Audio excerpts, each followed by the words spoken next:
नमस्कार। स्वागत है आप सबका राजनीति के इस अखाड़े में। मेरा नाम है अजय सेतिया। मित्रों, अरविंद केजरीवाल की मुसीबतें कम होने का नाम नहीं ले रही, बल्कि जैसे जैसे चुनाव नजदीक आ रहे हैं उनके भ्रष्टाचार की लिस्ट और लंबी होती जा रही है। उन पर नया आरोप यह लगा है कि उन्होंने शराब के ठेकेदारों और अन्य ठेकेदारों से व्यक्तिगत उपयोग के बहुत महंगे महंगे गिफ्ट लिए। राष्ट्रपति या प्रधानमंत्री भी व्यक्तिगत गिफ्ट नहीं ले सकते। सार्वजनिक तौर पर मिले गिफ्ट भी 30 दिन के भीतर तोशाखाने में जमा करवाने होते हैं। तोशाखाना उस गिफ्ट का मूल्यांकन करता है। एक 3 मेंबर कमेटी बनती है। वह कमेटी उस गिफ्ट का मूल्यांकन करती है कि इसकी मार्केट वैल्यू क्या है। अगर उपहार की मार्केट वैल्यू 5,000 रुपए से कम हो तो उसे लौटा दिया जाता है, क्योंकि राष्ट्रपति और प्रधानमंत्री 5,000 रुपए मूल्य तक के गिफ्ट अपने पास रख सकते हैं। विदेशी सरकारों से भी उन्हें जो गिफ्ट मिलते हैं उन्हें भी सरकारी खजाने में जमा करवाना होता है। यह नियम राज्यों के मुख्यमंत्रियों पर भी लागू होता है, तो फिर राज्यों के मंत्रियों पर भी लागू होता है। अगर कोई किसी खास गिफ्ट को अपने पास रखना चाहे, मान लो नरेंद्र मोदी विदेश गए, उन्हें राष्ट्रपति ने एक अच्छा सा गिफ्ट दिया, उन्हें लगा कि ये मेरे पास रहना चाहिए, तो फिर भी उन्हें तोशाखाना में देना होगा और तोशाखाना उसकी कीमत तय करेगा। और 5,000 रुपए से ऊपर की जो वैल्यू होगी, जो कीमत होगी, वह प्रधानमंत्री नरेंद्र मोदी जमा करवा करके उस गिफ्ट को अपने पास रख सकते हैं। और यह नियम फिर सब पर लागू होता है। कोई भी उस गिफ्ट को अपने पास रखना चाहे तो मूल्यांकन के बाद बाकी की राशि जमा करवा करके रख सकता है। मोटे तौर पर ऐसा ही नियम दुनिया भर में अपनाया जाता है। कीमत अलग अलग तय होती है। भारत में राष्ट्रपति, प्रधानमंत्री और सभी मुख्यमंत्री इस नियम का पालन करते हैं। उपहार में मिली वस्तुओं की समय समय पर नीलामी की जाती है। इसी अगस्त महीने में राष्ट्रपति भवन में भी नीलामी की गई थी। नीलामी से मिले पैसे को जन कल्याण पर खर्च किया जाता है। कभी कहा जाता है कि महिलाओं पर इसको खर्च किया जाएगा, कभी कहा जाता है बच्चों पर किया जाएगा, और उसी तरह बाकी मुख्यमंत्री भी करते हैं। मनोहर लाल खट्टर ने भी मुख्यमंत्री रहते नीलामी करवाई थी। हाल ही में पुष्कर सिंह धामी ने भी नीलामी करवाई है। उससे मिले पैसों का बच्चों के कल्याण पर खर्च किया जाएगा।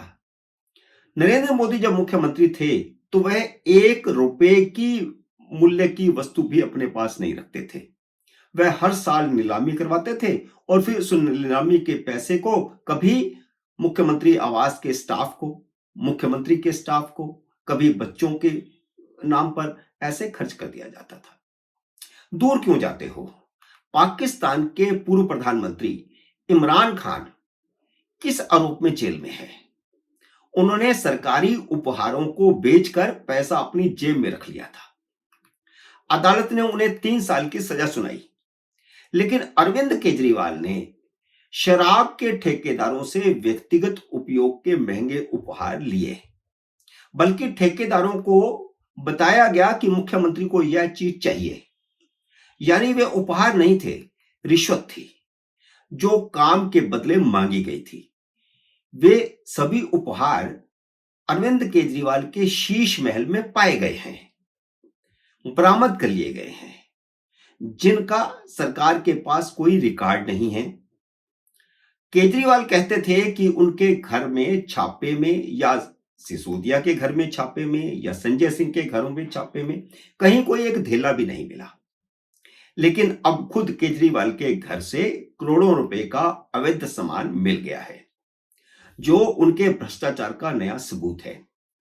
असल में जब पीडब्ल्यूडी ने आतिशी मार्लेना से चाबी लेकर सामान की लिस्ट बनाई थी और उसका पीडब्ल्यूडी की तरफ से दिए गए सामान का मिलान किया गया था, तो उसमें करोड़ों रुपए का ऐसा सामान पाया गया था जो पीडब्ल्यूडी ने मुख्यमंत्री आवास को प्रोवाइड नहीं किया था। हालांकि शीश महल में पीडब्ल्यूडी ने बहुत पैसा खर्च किया, लेकिन इसके बावजूद जब पीडब्ल्यूडी ने कब्जा लिया तो उसमें करोड़ों रुपए का ऐसा सामान पाया गया जो पीडब्ल्यूडी ने प्रोवाइड नहीं किया था। पीडब्ल्यूडी ने कुछ कुछ जानकारियां उस समय लीक तो की थी, लेकिन भ्रष्ट अफसरों ने करोड़ों रुपए के उस फालतू सामान पर चुप्पी साध ली थी, क्योंकि बाद में जब मुख्यमंत्री बदलेगा तो उसको वो हड़प लेंगे, और ऐसा होता है। अब उपराज्यपाल ने विजिलेंस को आदेश दिया है कि वह 5 दिनों के भीतर जांच करके रिपोर्ट सौंपे कि ऐसा कौन कौन सा सामान है जो पीडब्ल्यूडी ने प्रोवाइड नहीं किया था लेकिन वहां पाया गया है। भ्रष्टाचार के सबूतों की इस नई जांच से केजरीवाल ने तो चुप्पी साध ली है। वह तो शीश महल पर एक शब्द भी नहीं बोलते, अभी तक उन्होंने बोला ही नहीं है, इतना कुछ हो गया।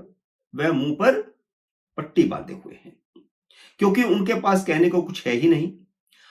आम आदमी बनकर लोगों को धोखा दिया और कुर्सी मिलते ही सरकारी खजाने से अपने सपनों का महल बना लिया। आम आदमी पार्टी के उनके लघुओं भगुओं को जवाब देना पड़ता है, क्योंकि कोई कोई पत्रकार पूछ लेता है। वैसे पहली बात तो यह है कि दिल्ली के पत्रकार सवाल पूछते नहीं, क्योंकि केजरीवाल और भगवंत सिंह मान ने सरकारी विज्ञापनों से उनके संस्थानों का मुंह बंद कर रखा है। ज्यादातर पत्रकारों के मुंह भी बंद हैं, आप समझ गए होंगे कैसे। फिर भी कोई पूछ ले तो जवाब होता है कि भाजपा के पास मुख्यमंत्री का चेहरा ही नहीं है, वह हार रही है, वह बिना वजह के आरोप लगाती रहती है और उसके पास कुछ नहीं है, इसलिए इस तरह के आरोप लगा रही है। वैसे तो 5 स्टार होटलों की सुविधाओं को देखकर यह बात सबके सामने आ गई थी, क्योंकि पीडब्ल्यूडी एक सीमा तक ही खर्च कर सकती है, सीमा से आगे बढ़कर के डिमांड पूरी नहीं कर सकती। पिछले दिनों शीश महल का वीडियो लीक हो गया था, तो उसमें कम से कम 1 करोड़ रुपए का तो जिम का सामान ही दिखाई दिया था। ड्राइंग रूम में लगा फानूस भी 1 करोड़ रुपए से ज्यादा कीमत का है, जो पीडब्ल्यूडी ने नहीं लगाया। पीडब्ल्यूडी एक सीमा से ऊपर खर्च नहीं कर सकती। यह सब रिश्वत का माल है, लेकिन शायद सबकी आंखों से ओझल हो गया। विधानसभा में विपक्ष के नेता विजेंद्र गुप्ता ने इस सामान की जांच करवाने की मांग की, तो उपराज्यपाल ने जांच के आदेश दे दिए हैं। अब फिर से केजरीवाल की गिरफ्तारी का रास्ता खुलेगा, और यह चुनावों से पहले हो भी सकता है, क्योंकि पीडब्ल्यूडी लिस्ट देगी, फिर केजरीवाल को नोटिस देकर पूछा जाएगा कि वह सब सामान क्या उन्होंने खरीदा है। अगर उन्होंने खरीदा है तो रसीदें दिखाओ। इनकम टैक्स में यही रूल होता है। केजरीवाल खुद जब इनकम टैक्स कमिश्नर थे तो ऐसे ही मुर्गियां फंसाते थे। अगर उन्होंने नहीं खरीदा तो उन्हें बताना पड़ेगा कि उन्हें किसने दिया। वैसे उनके नाम बताओ तो उनका नाम उन्हें बताना पड़ेगा, वह नहीं बताएंगे, ये तो केजरीवाल की आदत है। वैसे खरीदार के नाम तो उन डीलरों से ही मिल जाएंगे जहां से यह माल सप्लाई हुआ होगा। फिर मिलान होगा कि जिसने महंगे गिफ्ट रिश्वत के तौर पर दिए उसे केजरीवाल ने क्या फायदा पहुंचाया, तो रिश्वत के नए मामले में केजरीवाल फंस जाएंगे। केजरीवाल के खिलाफ रिश्वत की अब एक नई एफआईआर दाखिल होगी, इसलिए आम आदमी पार्टी में मातम छाया हुआ है कि अब क्या होगा। ईमानदारी की तो सारी पोल खुल रही है। केजरीवाल बहुत शातिर हैं, इसलिए उन्होंने पीडब्ल्यूडी को चाबी नहीं दी थी, लेकिन चोर कितना भी शातिर क्यों ना हो, कोई ना कोई सबूत छोड़ ही जाता है, और केजरीवाल भी यह सारा सामान वहां छोड़ करके सबूत छोड़ गए। मित्रों, उम्मीद है मेरा यह वीडियो आपको पसंद आया होगा। इसे लाइक और शेयर कीजिए। अगर आपने मेरे यूट्यूब चैनल को अब तक सब्सक्राइब नहीं किया तो कृपया सब्सक्राइब करके अपना आशीर्वाद दीजिए। जल्दी मिलते हैं अगले वीडियो में किसी अन्य विषय के साथ। तब तक नमस्कार।